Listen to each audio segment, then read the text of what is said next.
সত্যি বলতে পুরো একটাও সপ্তাহ কাজ করার পর যখন সানডেটা আসে তখন মনের মধ্যে একটা আলাদাই ভালো লাগা তৈরি হয়। তো আজকে তো সানডে ছিল, তো আমি ভাবলাম একটু দেরি করে ঘুম থেকে উঠি। তো 12টার সময় ঘুম থেকে উঠে পরে গরম জল একটু খেয়ে বসিয়ে দিয়েছিলাম এই পপকর্নটা। এটা হয়ে যেতেই আমি ভাবলাম যে চলো স্নান করা যেতেই পারে।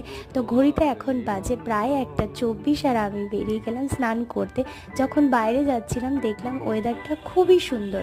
তো আমার এই বাড়ির চারপাশটা আমার প্রচণ্ড পছন্দের, কারণ চারপাশটা সবুজ এবং সামনে একটা মেইন রোড চলে গেছে যেখান থেকে সারাদিন গাড়ির শব্দ। তো বাইরে বেরিয়ে এসে দেখলাম যে ও সারাক্ষণ বসে আছে।